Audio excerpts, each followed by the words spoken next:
CHANCHIPUR LEIBA Standard Robert Higher Secondary School की hostel the LEIBI school ASIGI MAHEIROI Babysana CHANU LEIKHIDABA दो Masa Matomda THOURI YANDUNA SIJAKHIBANI HAINA MEESHI ASIBU THIJINKHIBA Central Bureau of Investigation CBI na PHONGDOKHRE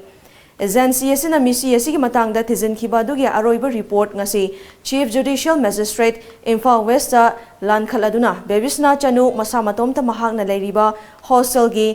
dormitory da THOURI YANDUNA Sijibani HAINA Pali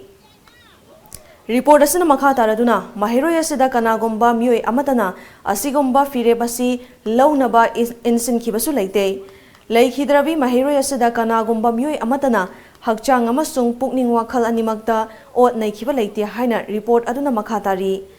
masigi mathakta school authority na kanagomba myoi amatada minam khiba amadi logtuna bagi thabak chathakhiba leite Maramaduna MEESHI aduda Chennai HAINA Maral Sikhiba Standard Robert Higher Secondary School amadi Thaudo asi Thijilingai Cherakta Fakhiba Miyoi Sing Maral Leitre HAINA report aduna makhatari Ningsing Bayai Babysana CHANU Haukiba Kumja Lising Nitara Mapangi July Tara Nipangi Ayuk Pung Manga Makhairom Taba Matamda Mahakna Leiriba hostel gi kada Thauri Yalaga Siduna Leirami Haibagi Wahaudagi MEESHI adugi matangda Asengba Chumba Puthu HAINA Miyamna Akanba Khongjang Sangsilakibani